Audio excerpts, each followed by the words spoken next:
तर अजित पवार गटाकडून कॅव्हेट दाखल करण्यात आला। अत्यंत महत्त्वाची बातमी आपण बघतोय। अजित पवार गटाकडून कॅव्हेट दाखल करण्यात आला। शरद पवार गट सुप्रीम कोर्टात जाण्यापूर्वी खबरदारी म्हणून अजित पवार गटाकडून सुप्रीम कोर्टात कॅव्हेट दाखल करण्यात आलेला आहे।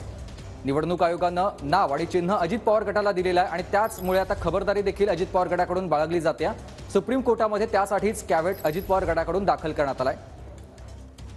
शरद पवार गट सुप्रीम कोर्टात जाण्यापूर्वी खबरदारीचा उपाय म्हणून सुप्रीम कोर्टात अजित पवार गटाकडून हे कॅव्हेट दाखल करण्यात आलाय। संदीप राजगोळकर माझे सहकारी आपल्यासोबत थेट जोडले गेलेत। संदीप, काय अधिकची माहिती?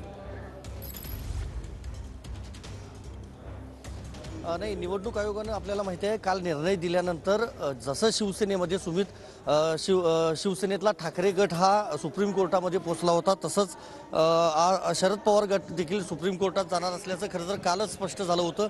सुप्रिया सुळे यांनी तसं स्पष्ट केलं होतं आणि त्यानुसार आज कदाचित ही याचिका दाखल केली जाईल असं सांगितलं जात होतं। मात्र आपल्याला आत्ता जी माहिती मिळते त्यानुसार सुप्रीम कोर्टानं निवडणूक आयोगानं काल जी ऑर्डर दिली आहे त्या सगळ्या ऑर्डरचा अभ्यास सध्या सुरू आहे। शरद पवार गटाकडून तज्ज्ञ वकील जे आहेत त्या वकिलांमार्फत या सगळ्या ऑर्डरचा अभ्यास सुरू आहे आणि योग्य मुद्द्यांच्या आधारेच म्हणजे सगळा अभ्यास झाल्यानंतरच ती याचिका दाखल केली जाणार आहे।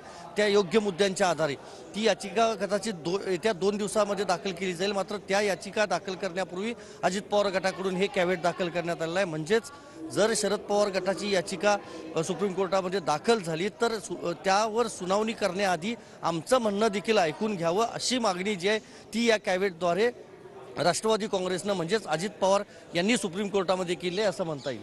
सुमित, नक्कीच तुम्ही संदीप आमच्यासोबत असेच जोडलेले